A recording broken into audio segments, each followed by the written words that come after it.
Hello everyone, আসসালামু আলাইকুম। Welcome করছি আরও একটি নতুন রেসিপি দেখার জন্য। আমার আজকের রেসিপি গরুর মাংস দিয়ে কাঁচা কাঁঠাল রান্না। গরুর মাংস দিয়ে কাঁচা কাঁঠাল রান্না করলে ভীষণ মজাদার হয়। আশা করছি আমার আজকের রেসিপিটি সবার কাছে সহজ ও ভালো লাগবে।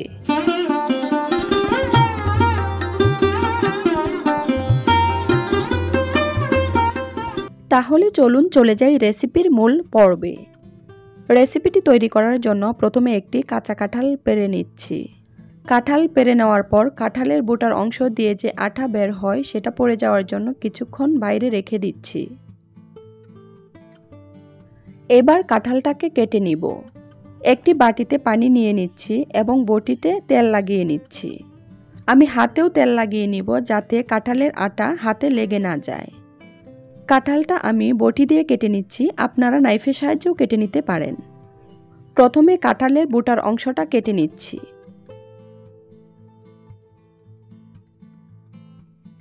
এবার কাঁঠালের মাঝখানে কেটে নিব। আমার যতটুকু পরিমাণ লাগবে আমি ঠিক ততটুকু কেটে নিচ্ছি। কাঁঠালের ভিতরে যে শক্ত অংশটা আছে প্রথমে সেটা কেটে ফেলে দিব। এরপর কাঁঠালের পিছনের অংশটাও কেটে ফেলে দিব। কাঁঠালের বিচিটাও ফেলে দিচ্ছি। আপনারা চাইলে বিচি সহ রান্না করতে পারেন। কাঁঠালের ভিতরে যে শক্ত অংশগুলো আছে ছোট ছোট সেগুলো ফেলে নিচ্ছি। কাঁঠাল যদি কচি হয় তাহলে এই শক্ত অংশগুলো ফেলে না দিলেও হবে। আমি যেহেতু গরুর মাংস দিয়ে রান্না করব তাই শক্ত অংশটা ফেলে দিচ্ছি। কাঁঠালটা কেটে সঙ্গে সঙ্গে পানিতে রাখতে হবে, তাহলে কাঁঠালের অংশগুলো কালো হয়ে যাবে না। আশা করি আপনারা দেখলেই বুঝতে পারবেন কিভাবে কেটে নিচ্ছি। আমি যে পরিমাণ রান্না করব ততটুকু কেটে নিয়েছি।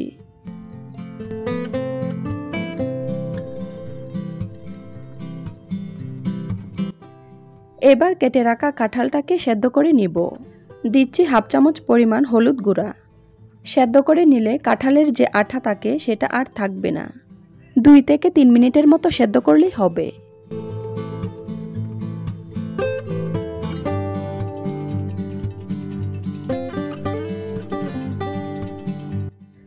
এবার একটি ছাঁকনিতে ঢেলে নিচ্ছি। পানি দিয়ে ধুয়ে নিচ্ছি এবং খুব ভালো করে পানি জড়িয়ে নিতে হবে। এবার একটি প্যানে পরিমাণ মতো তেল দিয়ে দিচ্ছি।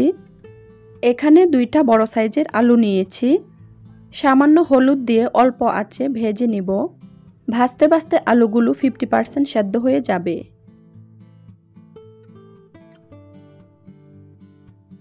এবার আলুগুলোকে উঠিয়ে নিচ্ছি।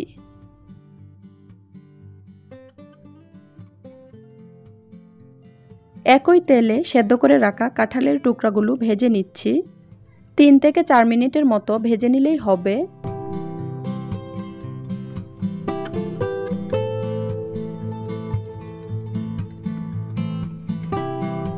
ভাজা হয়ে গেছে, এবার উঠিয়ে নিচ্ছি।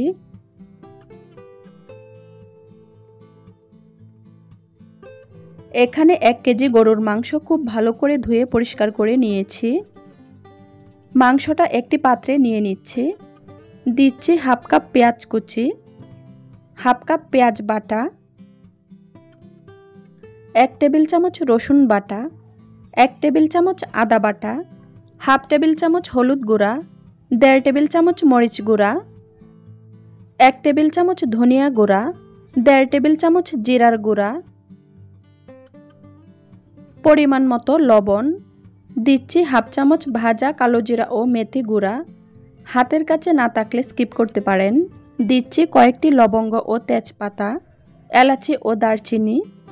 এখানে এলাচি ও আস্ত জিরা ভেজে গুঁড়া করে নিয়েছি। এখান থেকে হাফ চামচ দিয়ে দিচ্ছি। দিচ্ছি পরিমাণ মতো রান্নার তেল। এবার সব কিছু খুব ভালো করে মাখিয়ে নিব।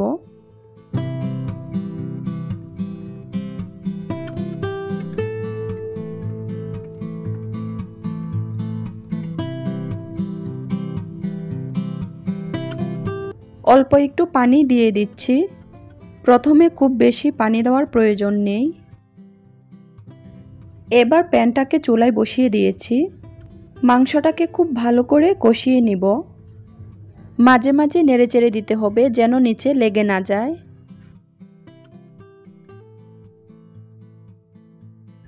ঢেকে খুব ভালো করে মাংসটাকে কষিয়ে নিব।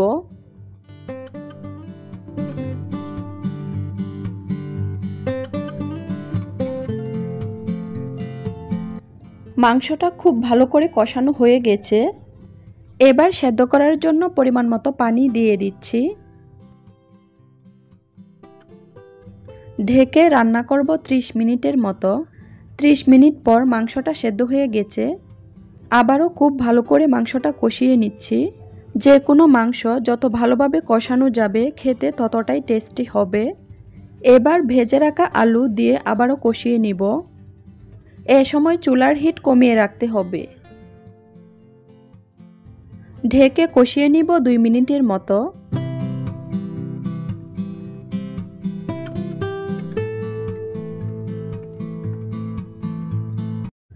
কষানো হয়ে গেছে। এবার দিয়ে দিচ্ছি ভেজে রাখা কাঁঠালের টুকরাগুলো।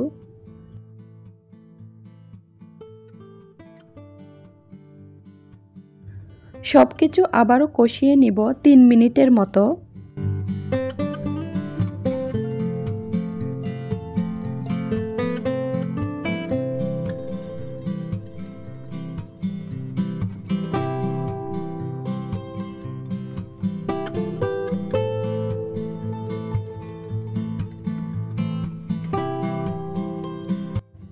এবার ঝোলের জন্য পানি দিয়ে দিচ্ছি।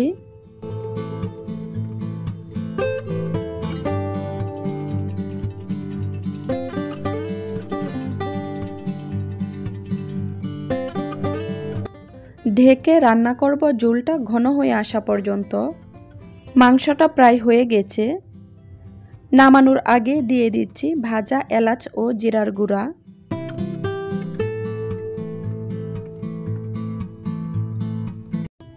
মাংসটা হয়ে গেছে। এবার আমি নামিয়ে নিব। তৈরি হয়ে গেল গরুর মাংস দিয়ে কাঁচা কাঁঠাল রান্না। আশা করছি আমার আজকের রেসিপিটি সবার কাছে ভালো লেগেছে।